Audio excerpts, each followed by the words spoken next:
Hello, I've been working with lots of littermates or siblings recently, which is quite out of the ordinary. I don't think this year, and it's only March, I've probably worked with more siblings or littermates than I've ever worked with in the whole time I've been training, which is quite interesting. So it led me to think it might be quite helpful to do a little video on littermates or siblings to give some advice, but also to give some things that you might want to think about.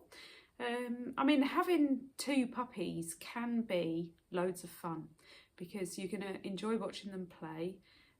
It's two lots of the fun, but it's also two lots of the expense and two lots of the work. So I thought I'd talk a little bit about that, because going into something knowing what you're getting into is always a good idea. And I'm not saying it can't work at all. I'm working with some people that are doing some really good stuff with littermates or siblings at the moment, but they are working with me and putting stuff in place. So I thought it might be worth doing a bit of myth busting first. Some people might think, well, I'll get two puppies, they'll entertain themselves, they'll never get separation anxiety because they'll have each other and all of that sort of thing.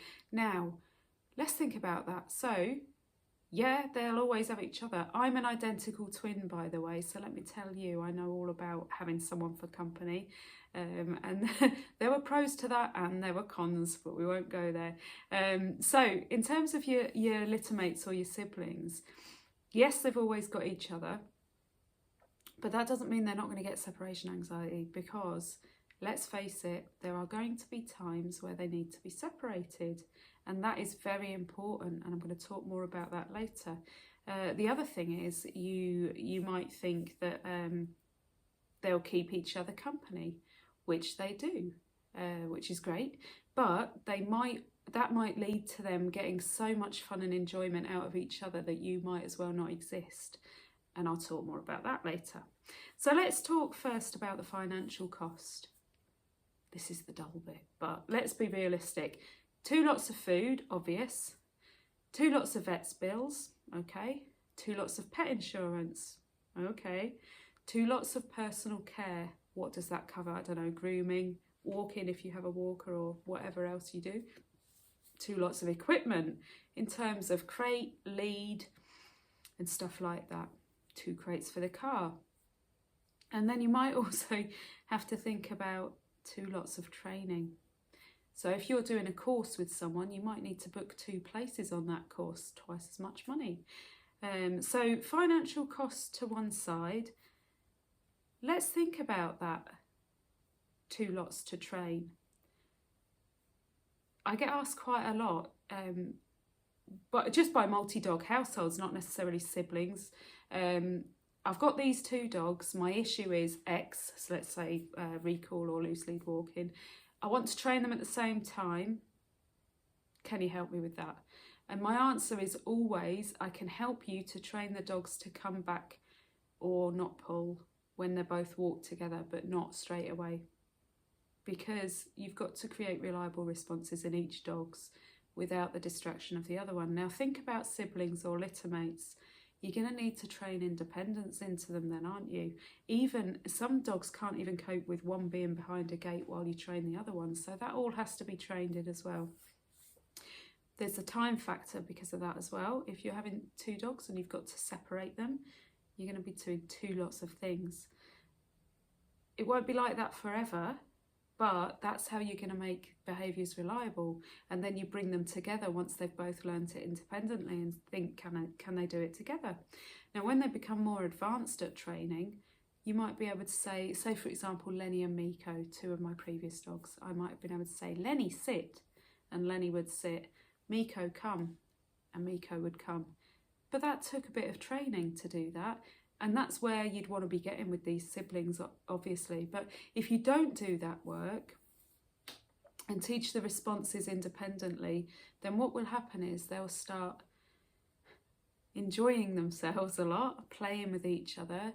You'll try and call them out of it. You haven't trained them to that level. They're not going to come out of it. There's going to be a lot of energy in the room. And let's face it, you need to call them out of when they're in a state of heightened arousal. You're going to need to call them out of that regularly. So it can be quite frustrating for handlers if they haven't trained to the level, and sometimes people don't realise that I haven't actually taught the dogs to respond to that cue at that heightened state of arousal yet. They'll just see it as the dog's being naughty. So that's something to think about. Thinking about their independence, they need to be taught that they can work independently of each other, so they might be able to see each other at that point. They also need to be able to eat independently, things like that. They're going to need to take walks independently so that you can train them to walk nicely on the lead, which means that they need to be able to be home alone independently. And all of these are training needs. So those are things that are important to factor in. And people often say, well, why do I have to do that? Well, Lenny and Miko, although they weren't litter mates, they did grow up together. They were my dogs for many years together. It was very important to me to make sure that they had their own one-to-one time with me regularly, because I knew that at one point I was going to lose one of them and the other one would be left behind.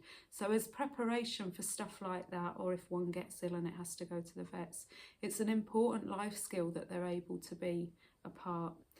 Now, let's think about you as a handler as well. You've got to make yourself more valuable than the other dog in the situation. If you don't do lots of reinforcement independently with those dogs, they're always going to listen to each other more than they're going to listen to you. They're going to want to bounce off each other. There's going to be all of that going on. Now in this part of the video, I'm going to share some images of some equipment that might be helpful to you. I've got absolutely no issue with baby gates. I think baby gates are a great way of creating some separation while you train the other one. It's quite helpful if they can see through, if they can cope with, and I'd often put something with the dog who's not working, for example, a long-lasting chew. You can get all sorts of baby gates and you can get dog-friendly ones as well. The one I'm going to share with you is a dog-friendly one, and I'll pop that up now. In addition to that, you're going to need 2 crates or a puppy pen or similar. So I'm going to pop some ideas of how you could set those up, because part of independence is having your own space. Let me tell you, as an identical twin, although we miss each other now, I couldn't wait to get my own room. So that's quite helpful in building in independence. In addition to that, you might want to be thinking about how they eat. So you might want to be creating some sort of a divide so they've got their own spaces and their own bowls. That's important. So there's a few things to think about here in terms of siblings. I'm not saying it's all bad, not one bit. The people I've been working with, I've been really enjoying the sessions. They're very fun-filled, and the dogs are improving. But I think the clients that I work with would be the first to admit that it is hard work, and they do need the support. So don't be afraid if you have got litter mates or siblings and things are a bit, or even if you just got them and you want to get off on the right track, get in touch with a suitably qualified trainer and get them to help you with them, because it doesn't have to be a complete headache. Yes, it's hard work. And if you're not up for a bit of hard work, just get one puppy and do it and train it and have a lovely time with it, because that's a lot easier actually.